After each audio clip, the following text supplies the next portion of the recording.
Hello students, आज हम पढ़ेंगे मनुष्य का पाचन। तो जान लेते हैं पहले पाचन क्या है। खनिज खाद्य पदार्थों का उनके मूल अवयवों में टूटकर शरीर की कोशिकाओं द्वारा उनका अवशोषण पाचन की क्रिया कहलाती है। पाचन की क्रिया के लिए मनुष्यों में वेल डेवलप्ड या विकसित तंत्र पाया जाता है, जिसे पाचन तंत्र कह लेते हैं। तो भोजन के रूप में ग्रहण किए गए जटिल पदार्थों को शरीर द्वारा प्रयोग में लाए जाने वाले उपयुक्त सरल रूप में अपघटित करने की क्रिया पाचन कहलाती है। इस क्रिया को क्रियान्वित करने के लिए मानव शरीर में एक संपूर्ण तंत्र पाया जाता है, जिसे पाचन तंत्र कह लेते हैं। मनुष्य में पाचन तंत्र के अंतर्गत प्रक्रियाएं होती हैं 5 प्रकार की। पहला, अंतःग्रहण प्रक्रिया। इसके अंतर्गत भोज्य पदार्थों को शरीर तक पहुंचाया जाता है। दूसरा, पाचन। इसमें जटिल और अघुलनशील खाद्य पदार्थों को घुलनशील और सरल पदार्थों में बदला जाता है। नेक्स्ट है अवशोषण। तो पचित भोज्य पदार्थों को रुधिर की कोशिका तक पहुंचाना अवशोषण कहलाता है। या कह सकते हैं कि भोजन का एब्जॉर्प्शन या अवशोषण रुधिर में होता है।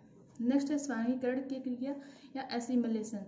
इसमें अवशोषित भोज्य पदार्थों को शरीर के विभिन्न अंगों तक फैलाया जाता है और अनेक अंगों की कोशिका के जीवद्रव्य तक पचे हुए भोजन को पहुंचाना एसिमिलेशन कहलाता है। यानी कह सकते हैं जो एसिमिलेशन होता है वह कोशिका के जीवद्रव्य में संपन्न होता है।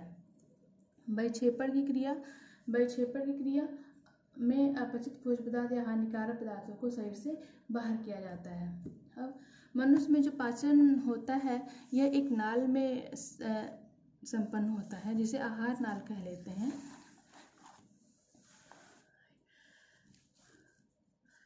ये आहार नाल, मनुष्य का आहार नाल मुख द्वार से गुदा द्वार तक फैला होता है। इसकी लंबाई लगभग 6 मीटर की होती है। इसका व्यास विभिन्न स्थानों पर अलग अलग होता है। आहार नाल का पहला भाग मुख होता है, जो 2 मांसल एवं चल होठों के द्वारा घिरा होता है और मुख अंदर की ओर मुख गुहिका में खुलता है। मुख गुहिका की छत को मुख गुहिका की जो छत होती है उसे हम तालु कह लेते हैं और इसी तालु के कारण ही मुख गुहिका श्वास नली से अलग होती है।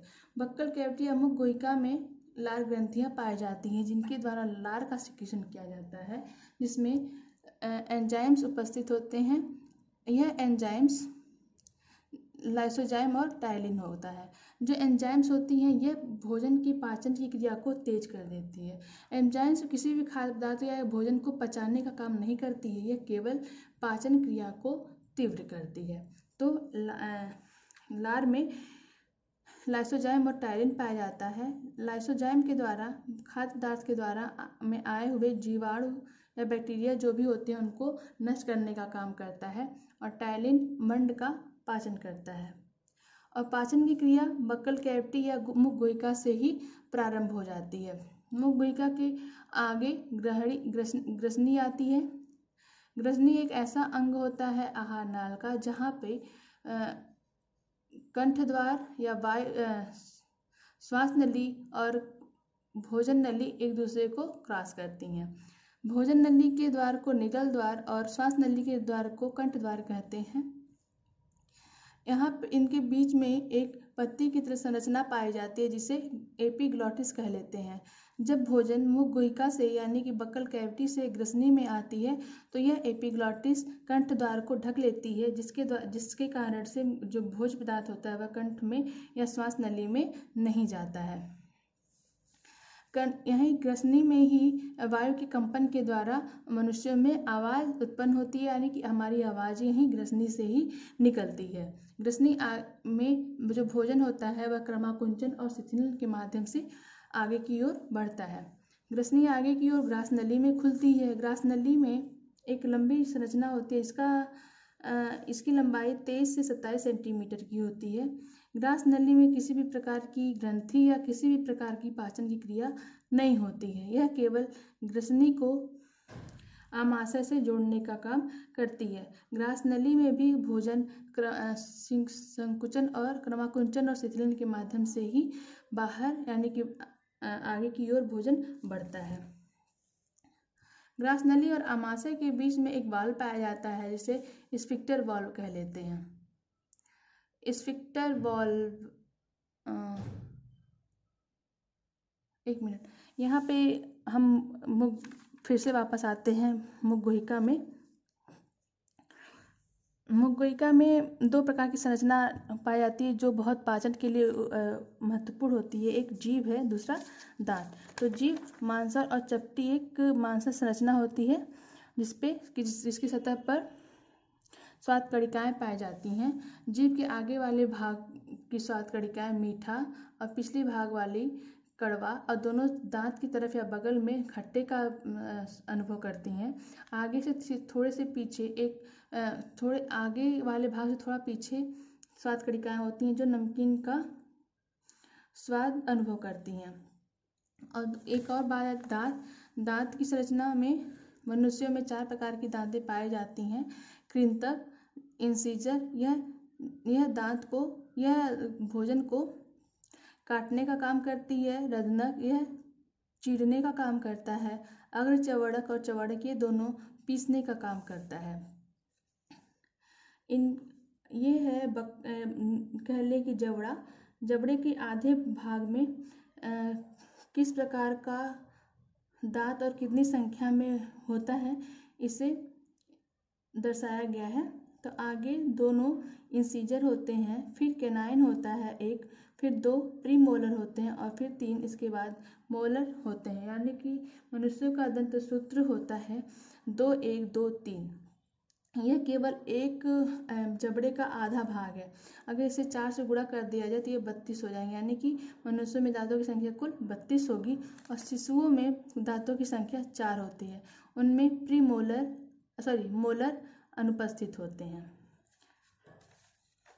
ठीक है, अब हम आ जाते हैं ग्रास नली और आमाशय के बीच में एक वाल्व पाया जाता है जिसे स्फिंक्टर वाल्व कहते हैं। और स्फिंक्टर वाल्व ग्रास नली से आमाशय में आए हुए भोजन को वापस ग्रास नली में जाने से रोकता है। आमाशय एक जे आकार की संरचना होती है जो 30 सेंटीमीटर की होती है इसकी लंबाई। आमाशय के 4 भाग होते हैं।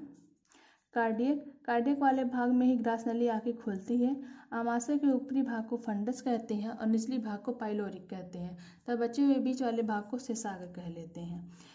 आमाशय में 2 प्रकार की ग्रंथियां पाई जाती हैं, जठर ग्रंथि और श्लेष्म ग्रंथि। जठर ग्रंथि के द्वारा जठर रस का स्राव किया जाता है जिसमें रेनिन, पेप्सिन, लाइपेज नामक एंजाइम पाए जाते हैं और HCl होता है। यह रेनिन, पेप्सिन और लाइपेज यह प्रोटीन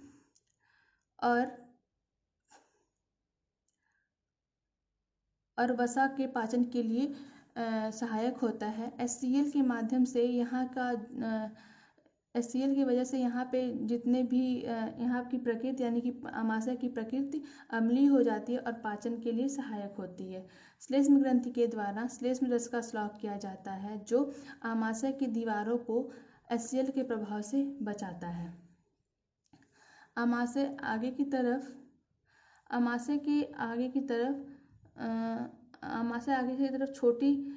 छोटी आंत पाई जाती है। यह छोटी आंत आमाशय से जुड़ी हुई होती है।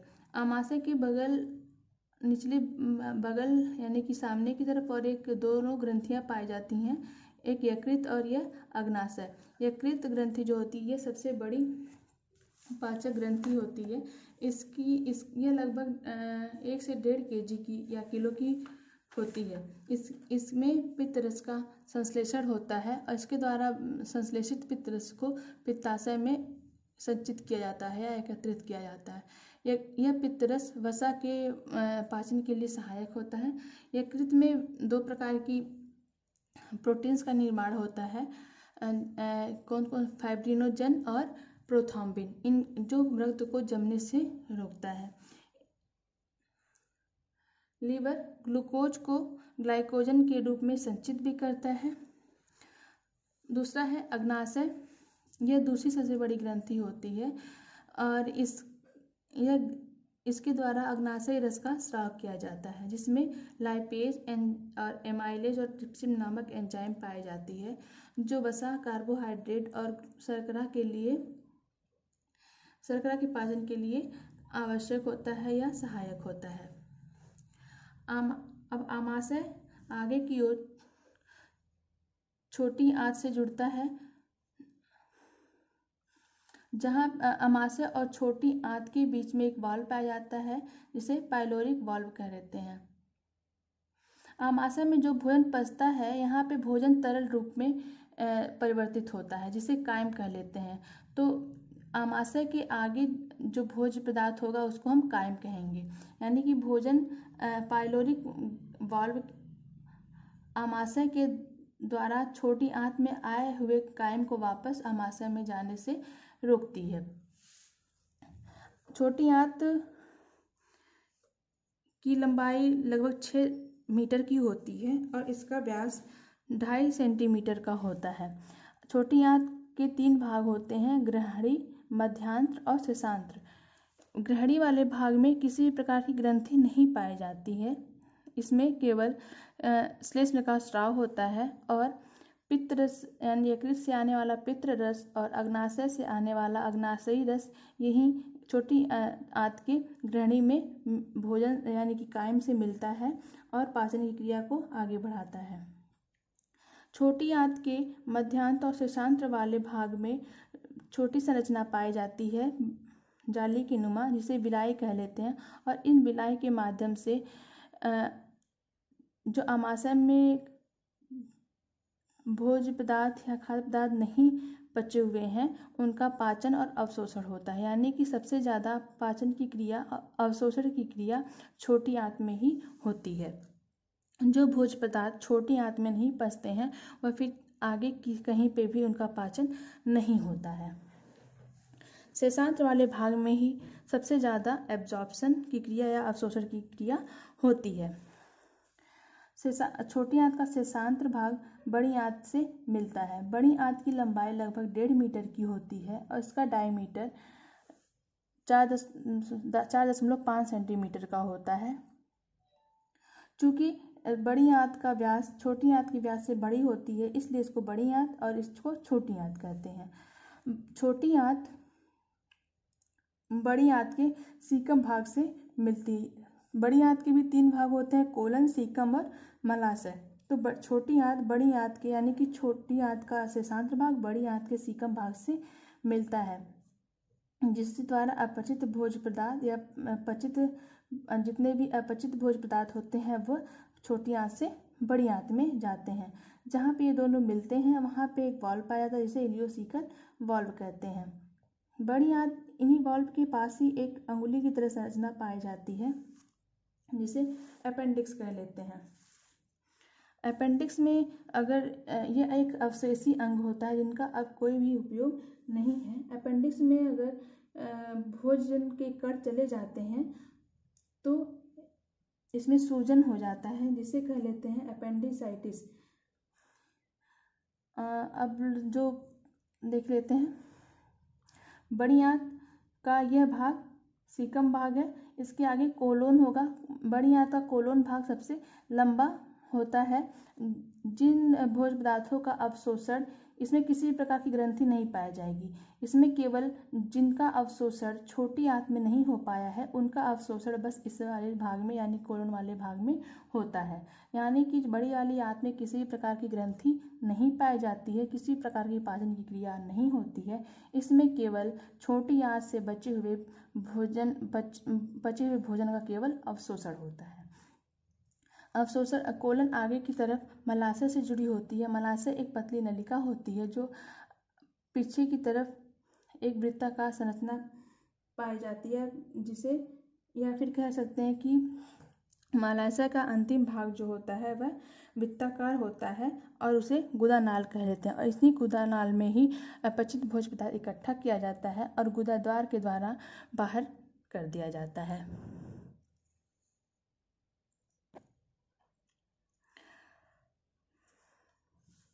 धन्यवाद।